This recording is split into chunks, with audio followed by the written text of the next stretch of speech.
សួស្តីបងប្អូនអរគ្នាថ្ងៃនេះយើងមកជួបគ្នានៅវគ្គថ្មីមួយនេះគឺជាការដែលយើងធ្វើទូភ្ញាស់ពងមាន់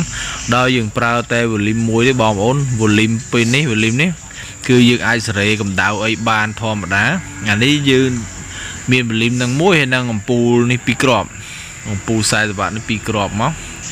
ឬមួយក៏40វ៉ាត់មួយ5វ៉ាត់មួយក៏បានដែរស្រ័យយើងបងប្អូនអានេះស៊ីភ្លើងតិចហើយអស់លុយតិចទៀតនេះបងប្អូន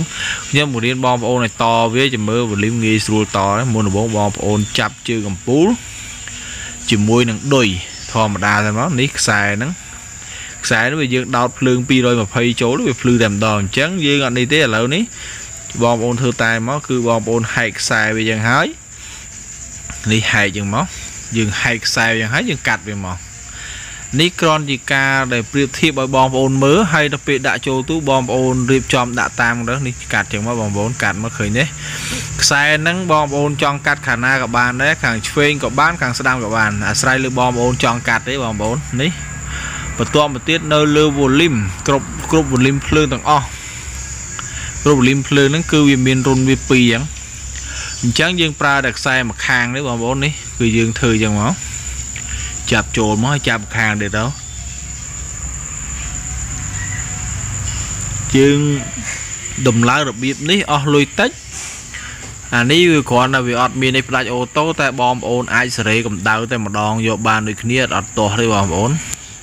ព្រោះអីសីតុណ្ហភាពក្នុងទូលើសខ្វះគ្នា1អង្សា2អង្សាអត់ទាស់ទេអានេះយើងគ្រាន់តែនៅពេលដំបូងយើងបើកទូនៅក្ដៅទៅកាលណាយើងសេរីឲ្យតម្រូវឲ្យត្រូវទៅវាគ្រាន់តែនៅដំបូងនេះទេនេះបងប្អូននេះអានេះស្មើដូចជាទូដែលយើងវីដៃយើងប្រើចង្គៀងព្រីកាត់ចឹងដែរអានេះវាយើងប្រៀបធៀបឲ្យដល់ទៅគឺវាប្រភេទដូចទូដែលយើងប្រើចង្គៀងព្រីកាត់ដែរបងប្អូនអញ្ចឹងបងប្អូនមើលហើយកុំភ្លេចជួយចុចលើ Subscribe លើ Channel ថ្មីនេះផង Channel មុនខ្ញុំធ្វើពីអេឡិចត្រូនិក Channel នេះខ្ញុំមករៀនបងប្អូនឲ្យធ្វើពីកសិកម្មចឹងបងប្អូនមើលតានេះវាមូលឡើងចុះសេរីបានអញ្ចឹងយើងចង់ក្តៅខ្លាំងក្តៅតិចតាមសីតុណ្ហភាពទៅអញ្ចឹងបានន័យថាយើងធ្វើទូនេះស្រួលទេយើងគ្រាន់តែមានវ៉ូលីមមួយអំពូលមួយហើយនឹងឧបករណ៍មើលកម្ដៅមួយទៅមើលសីតុណ្ហភាពហ្នឹងជាការស្រេច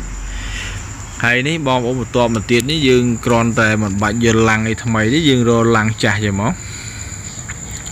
ក្នុងឡាំងចាស់នេះដែរបងប្អូនខ្ញុំបានចោះរួចជាស្រេចហើយបានន័យថាខ្ញុំចោះមកខាងវា10ក៏បាន9បាន8ក៏បានស្អីលើបងប្អូនទេ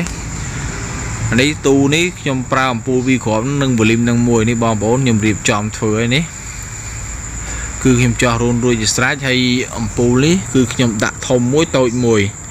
ដើម្បីកាត់បន្ថយការស៊ីភ្លើងអញ្ចឹងបងប្អូនមើលទៅនេះធ្វើតាមទៅបងប្អូនកើតហើយ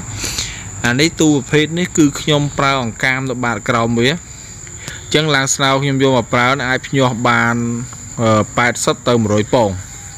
អានេះសម្រាប់ពងមាន់បងប្អូនមិនមែនពងទាទេបើពងទាបានទេវាមិនមែនថាពងទាភ្ញាស់មិនបានពងទាបានតិចជាងហ្នឹង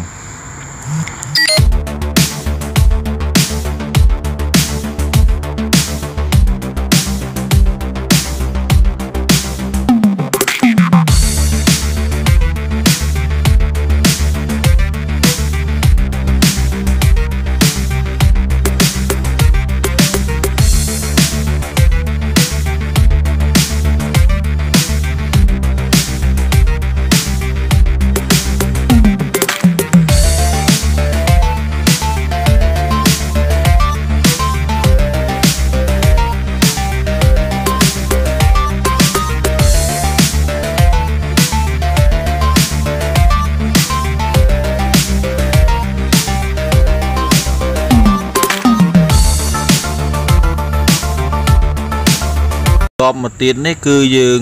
គូបខ្សែអំពូលវាចូលគ្នាមកទាំងពីរគូបវាចូលគ្នាមកនេះបងប្អូនយើងគូបមកនិយាយបើនិយាយទៅពីដំបូងឡើយខ្ញុំបានលើកជាទីហោឲ្យបងប្អូនមើលគំរូតាមដែលក្បាលដវងដែលខ្ញុំបានដាក់ឲ្យបងប្អូនហ្នឹងគឺបងប្អូនរៀបខ្សែតាមទៅអត់ខុសទេរៀបតាមដែលខ្ញុំប្រាប់ពីដវងទៅដែលខ្ញុំបានបង្ហាញវីដេអូពីដំបូងហ្នឹងហើយបងប្អូនរៀនបំបែកខ្លួនឯងខ្លះអានេះទោះបីជាយល់បងប្អូនមិនក៏ដោយបើសិនជាបងប្អូនមិនបានស្វែងយល់ច្បាស់លាស់ទេ ក្នុងការតនឹងទេបើអត់បានមើលវីដេអូវីដេអូនោះដិតដល់ទេបងប្អូនក៏ពិបាកដែរអញ្ចឹងបងប្អូនត្រូវព្យាយាមមើលអាដំបងនោះឲ្យមែនតើកុំមើលសារយើងមើលឲ្យមើលទៀតមើលនេះគ្រាន់តែមើលវាចិត្តចង់ទេបងប្អូននឹងចេះធ្វើហើយនេះស្រួលទេបងប្អូន